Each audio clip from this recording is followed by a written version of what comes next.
thank you so much for being here. Feel free to add any questions you have. But today I really wanted to just open up a forum of um, questions about supplements because I think we all get a little overwhelmed. And I review hundreds of labs. I've worked with hundreds of people, and I think wanted to show you kind of what some of the foundational supplements are and why. And of course, I have to say, as a disclaimer, if you're not a client, if I haven't reviewed your labs, I can't make formal recommendations. But these are some of the things that I see most frequently making the biggest difference for people. And then we'll kind of move into the next tier.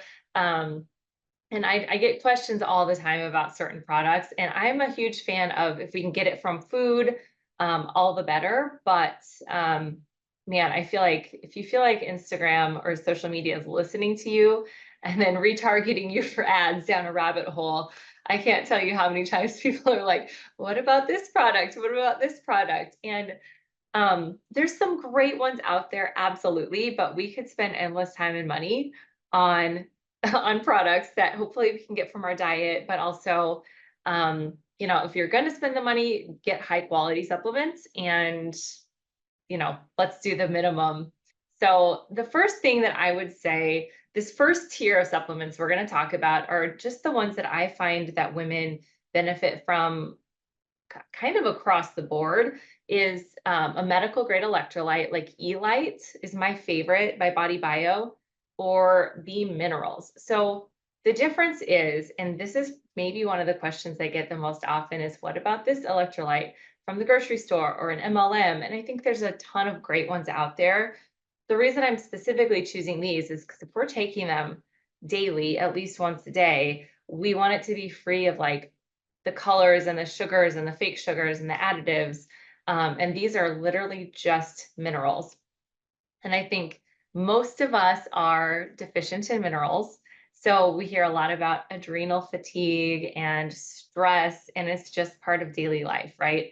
So if you're stressed, if you are working out, if you're eating sugar, if you are not absorbing things well, maybe you have some gut inflammation, we are depleting minerals at a really rapid rate. And so it's really interesting to run a mineral or micronutrient test because we can see that each person, or a hair mineral test, we each have this unique stress steal essentially of different minerals and nutrients. But I'm fully convinced that more people have mineral deficiencies than vitamin deficiencies. And I have a client on here who just jumped in. I have a couple clients actually who have started taking these and been like, whoa, someone turned the lights on. And, or my nails suddenly started growing, or my hair.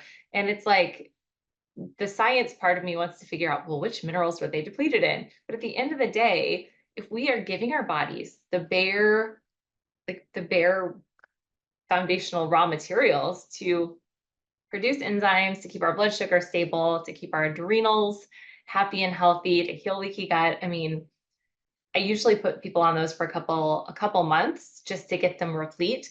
The other thing with the Elite, so the B minerals is like all of the trace minerals in the exact ratios we need. The Elite is only sodium, potassium, magnesium. It looks like a water bottle. I should have brought one with me, but it's just a little concentrate. And so it's basically carrying the water across the cell membrane, right? So I'm chugging water all day, every day. And like most of us, we're just peeing it out and it's not crossing the cell membrane. And so that's what those electrolytes do. It can be really good for energy, for brain fog, for if you're not going to the bathroom regularly. A huge part of constipation is your colon is dehydrated. So that's my first one, and probably one that I'll be on for life, and just one that I recommend because it's so simple and it makes such a big difference for people. If you're on thyroid meds, I would say take it away about an hour away, just in case the magnesium interacts. The second one is vitamin D. And so many people are deficient. And I'm talking even people who are outside running, working out, living in sunny climates. And so I think it's a combination of things. It's a fat soluble vitamin. It's a hormone that our skin naturally converts from the sun. But if you draw a line through the middle of the United States, if you live above that center line, you cannot get vitamin D from the sun. I grew up in Iowa, lived in Minnesota a long time, and then the last I don't know, 20 years I've been in Southern California and Southern Texas, but I'm still deficient. And so I think there's a few things going on. One, we're probably just natural light and nature deficient to an extent, but I think there's more going on there. I mean, it's critical. It's actually a hormone, and we need it for hormone balancing and insulin support. I mean, if you're vitamin D deficient, we can't reverse insulin resistance. And that's a major factor right now when we're talking about gaining weight, inflammation, belly fat. Um, it's critical for brain health and healing leaky gut. And so it stops cancer in its tracks. There's like so many things. It goes into the center of the DNA and turns cells on and off. It's critical for mood and neurotransmitters. So there's a couple of vitamins in here today that I'm going to be talking about that are actually really important for brain health and mood. So when we're talking about anxiety, depression, we need to look at what's going on with vitamins and minerals in our gut health first, because that's where most of those are made. So for brain health, for example, very, very strong association with anxiety and depression. So if someone wants to go off of SSRIs, we want to make sure they're replete for at least a couple months. So when I'm talking about replete and deficient, the ideal, does anyone know what the ideal vitamin D levels are? I tell people it's 50 or 60 to 90. And you'll see in a reference range, if we look at labs, it says like 32 or something. But anything under that has no physiological effect whatsoever. And so that's something that we want to look into, because it also converts cholesterol from out of cholesterol, which is what all your hormones are made out of. So protects against aging as well. The next one that I like to look at is it's a good quality B complex.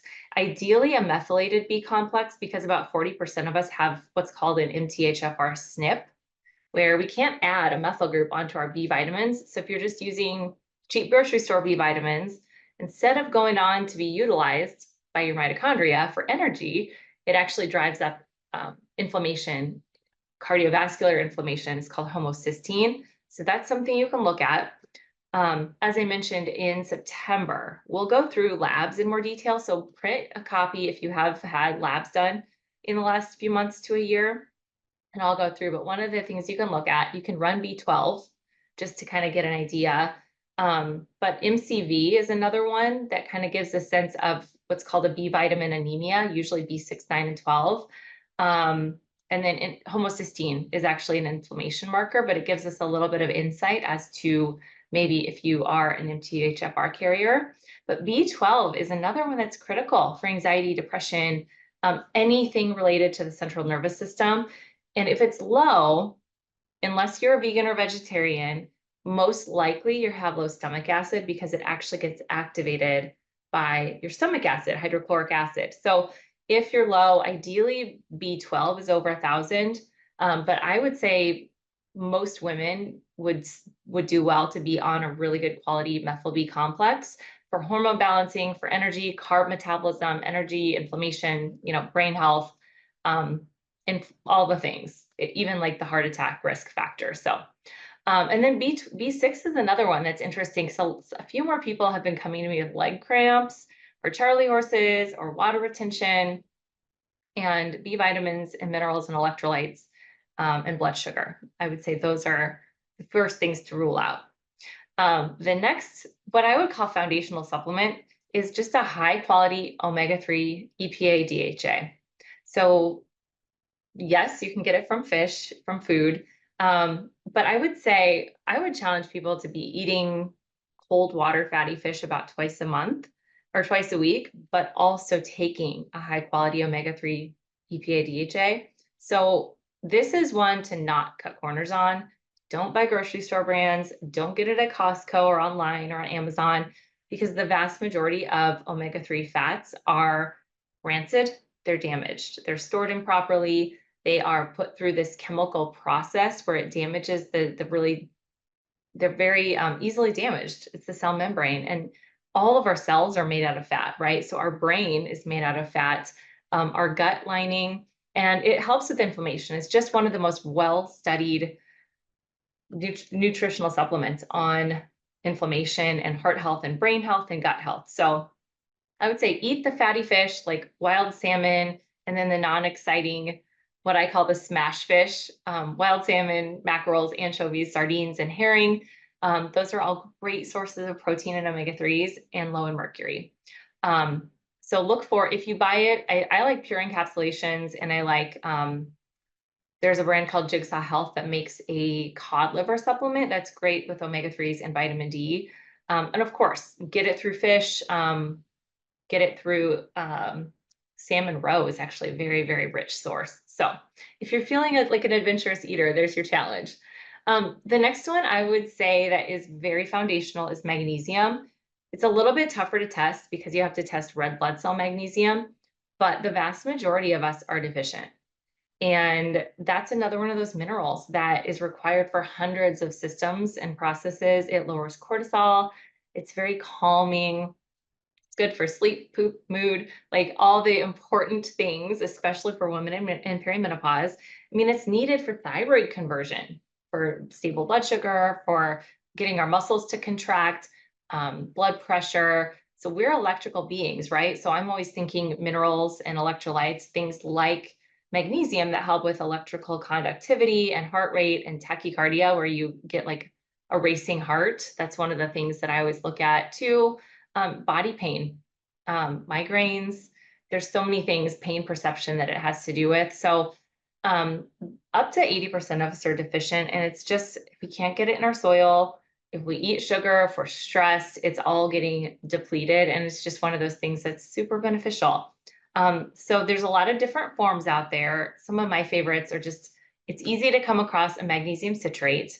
Magnesium glycinate is a great one too, well absorbed, good for hormone balancing. Magnesium L-threonate crosses the blood-brain barrier, so it can be really good for women, or really anybody who's starting to feel a little bit more anxious and irritable. It's just very calming, and it helps to convert that tryptophan into serotonin, that calming happiness neurotransmitter, and helps with sleep and helps with thyroid. So if you can find one that has a couple different forms in it, all the better. And then the last foundational supplement I would say is a broad spectrum digestive enzyme. The reason I say that is because a lot of times people are vitamin and mineral deficient because they're not absorbing. And that can lead to leaky gut, inflammation, food sensitivities, and it actually goes on to feed pathogens in the gut. And so obviously start with the easy things like chewing, sit down to eat a meal, take 3 deep breaths, chew really well to applesauce consistency, because digestion starts in the mouth with amylase. But I have noticed a lot of people have low hydrochloric acid or stomach acid. And so that affects your pancreatic enzymes. It affects your ability to break down fats and proteins. And I suspect when there's low vitamins, low iron, that's a big factor. Or even reflux, or rosacea. There's so many things that are connected with it.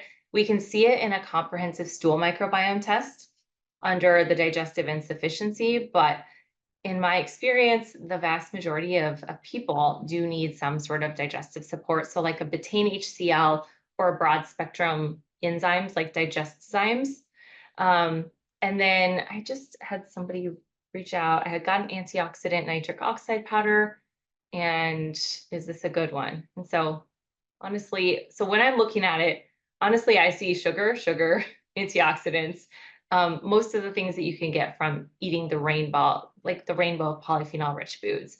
So again, probably fine, but I wanted to at least cover the things that I think are foundational. And then before I move to the next tier out, were there any questions? I'll try to check the chat here. But feel free to jump in if you have any questions. Or if will you be sending an email with some links to ones that you would recommend for each of these that we discussed, so we can click on it and check out some good options? Yeah, I'll send you a few of my favorite brands. And then also I'll try to send a link if you do want to order labs for September. When we go over labs, I'll be including a few things so you can kind of see where you're at in these, but I'll send you a few of my favorite product brands. I'm always looking for ones that are medical grade, that are triple tested, that are shipping directly from the manufacturer so that we know they can be trusted. I have several medical grade book brands that they've bought their products back from Amazon and tested them. And it's shocking how often it's either it's damaged or it's partially what it says it was, or it was not properly stored, or it's not what it was says it was at all. And so it definitely is something to be very cautious about. But I'll send you a link to a few different medical grade brands that I really like and I trust and I've had good success rate with. So good question. I'll get that out with the replay. I will be talking about thyroid supplements specifically because that's another thing that I find, and magnesium options. Yeah, I'll go into that in more detail too. Specific magnesium brands, and then a couple that are like combination magnesium brands, so that we can benefit from the different forms of magnesium. But the next tier out that I kind of mentioned is creatine. And it's one that is not quite on my top 10 list, but it has just it's gotten my attention. I've been paying attention to the research, and it's not just for muscle heads anymore, like we used to hear about. It's actually really powerful for women in perimenopause and menopause. And that's what's caught my attention. So of course we need it for our muscles. That's where it gets stored. But the interesting thing to me is that it actually helps to power our brain, balance our skin, even our stomach acid, the hydrochloric acid that I mentioned that's really low, that can be really beneficial for. It's called a second mitochondria because it's really helpful in ATP production, which is basically your energy production. For brain health, it's really good for cognition. So like think about how many people have brain fog or PMS, or there's a lot of research coming out on improving depression in women who are or aren't on SSRIs. And I've even got a couple of people, well, sleep is a struggle for many, many women. If that's not an issue for you, you are in the minority. But in those rare occasions that you have a bad night's sleep, there's if you take a higher dose, and a standard dose is around 5 grams of creatine monohydrate. The other form that I like is creatine HCl, and it tends to be more bioavailable, so 1 to 5 grams. But if you take 10 to 20 grams of creatine monohydrate after a bad night's sleep, it not only makes up for the cognition deficit, people actually performed better. So it's one of those things to keep in your back pocket just for brain health, bone health, heart health, metabolic health. And a lot of women that I work with are, former athletes or active, or just kind of wanting to hold on to that lean muscle mass, which is our, really what protects us in the long run and what gives us that good shape, keeps our metabolic health and our metabolism running on all cylinders. The next one that I'm going to talk about is thyroid supplements, because almost everyone I run labs on is either hypothyroid or subclinical hypothyroid.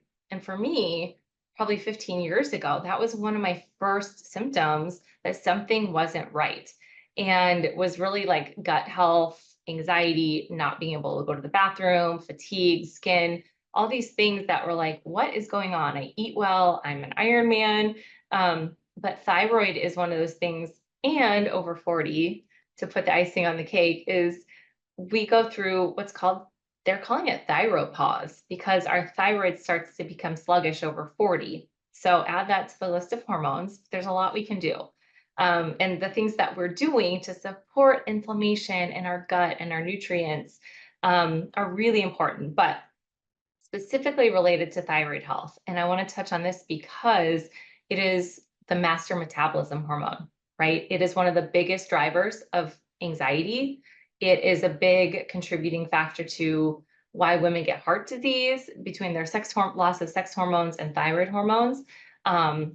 Cognitive decline, bone health, stubborn weight loss resistance, not, gut motility, being able to go to the bathroom. So a few of them actually made the top tier list, things like magnesium, vitamin D, B vitamins, omega-3s. I would say, if sluggish thyroid is an issue, we may want to talk about adding in selenium and just enough. We're talking like a Brazil nut or somewhere between 100 to 200 micrograms of selenium, because selenium deficiency in and of itself can cause autoimmune thyroid disease. So I like to start with the low-hanging fruit. And then from there, if you have high antibodies, it basically means your immune system is inadvertently attacking your thyroid gland. So anti-TPO or anti-thyroglobulin antibodies basically mean you have an autoimmune process at play. And one of the things that I've been using a lot with a lot of success recently is black cumin seed oil. There are so many benefits to it, but it also helps to bring down inflammation, specifically related to autoimmunity in Hashimoto's, but in really any autoimmune conditions. It's one of the few supplements that we can say actually turns off cancer genes. And then again, anytime we can get these high quality fats, we want to counterbalance all the other damaged seed oils that we're getting in our food. And that's where omega-3s and things like black seed oil, when well sourced, can really counter that. And then berberine is another thing related to blood sugar and thyroid. And so that's just another thing we need to look at. And we'll go over this in September. So one of the reasons that women get weight loss resistance or start to get belly fat or more inflammation or carb and sugar cravings throughout the day, or even waking in the night. It can be a blood sugar or cortisol spike. But our insulin, we start to become insulin resistant over 40. So that's another hormone that starts to get a little wonky, but we can totally keep on top of it with diet and lifestyle. And that's where, prioritizing a lower carbohydrate, like lower in processed carbs, taking out the sugars, really emphasizing protein, healthy fat, and fiber is going to go a long way, along with like a fasting window, which we'll talk more about next week. Really 12 hours overnight is a good place to start, occasionally longer. But berberine or even like a berberine and chromium is one that can be really, really good. Almost people use it in place of GLP-1s. So it helps to control blood sugar and cravings and inflammation, and it makes your insulin receptors more sensitive. So the final one that I want to talk about is a little bit controversial, but as I dig into the research and I've been using it in my practice and on myself, I've been finding that iodine, when someone has hypothyroidism or thyroid goiters or hyperthyroidism, honestly, it's like a Goldilocks hormone. We want it in just the right amounts, but it can be so powerful for knocking the toxins off your thyroid. So basically, iodine is required for thyroid hormone, but we get so much more exposure to the toxic halides in our water and baked goods, things like chlorine, bromide, and fluoride, that it often gets overwhelmed. And so if we give it just enough iodine, it can really bump up our thyroid's ability to come back online and work well, but also our metabolism. And so it's one of those things you'll know if you overdo it. And that's why I say go up one drop at a time, because you'll feel very amped up and you want to have just enough. It's kind of like that and iron. They're like Goldilocks hormones. You want just enough. So, but anyway, that can be one of those things that just makes a big difference. So hopefully that was a good overview. I wanted to jump in and cover as much ground as possible today. And again, keep sending your questions. I'm always happy to look at supplements you guys come across, brands that you got advertised to, and just give my feedback or do a little bit more research. So thank you for coming today. I will get this all out in a replay, as well as a few links to products that I like. But again, make sure to mark your calendar for the first Tuesday of the month at noon, 12 Central, 10 Pacific.